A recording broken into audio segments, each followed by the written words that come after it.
In today's video, I'm going to teach you how to move projects to a board in Asana.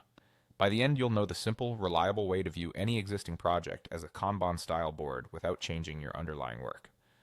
First, head to the Asana login page. Make sure you're on the official site and that you're signed into the right browser profile if you use multiple accounts.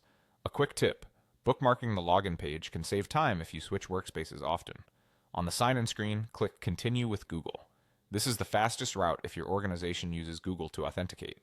It keeps your credentials secure and avoids managing yet another password. If your browser is already authenticated with Google, you'll move through this quickly. Next, select your Google account. Choose the account that has access to the workspace and project you're planning to update. If you use more than one Google profile, double-check the one you pick to avoid landing in the wrong workspace. Once you're in Asana, open the project you want to view as a board. Here's an important note: Asana doesn't literally move an entire project into a separate board. Instead, it lets you add a board view to the same project. That means your tasks, custom fields, and collaborators stay exactly where they are, and you can switch between list and board views whenever you like. It's the same project, just a different visualization. Inside your project, look at the row of tabs across the top where you typically see List, Timeline, Calendar, and more. Click the Add tab button. Depending on your screen size, this may appear as a plus icon next to your existing views. Clicking this tells Asana you want to add another way to look at the same project data.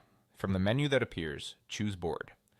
As soon as you do, Asana creates a board tab for this project. Your tasks will appear as cards, grouped into columns.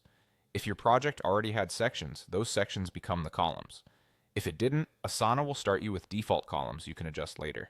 The best part is that any updates you make in Board View reflect instantly in List View, so your team can use whichever layout fits their workflow without duplicating effort. That's it. You've added a board view to your existing project, giving you a clean drag-and-drop way to track progress while keeping all your data intact. If you don't see the option, make sure you have edit permissions on the project and that you're in the correct workspace. Thanks for watching, and enjoy organizing your work in Board View.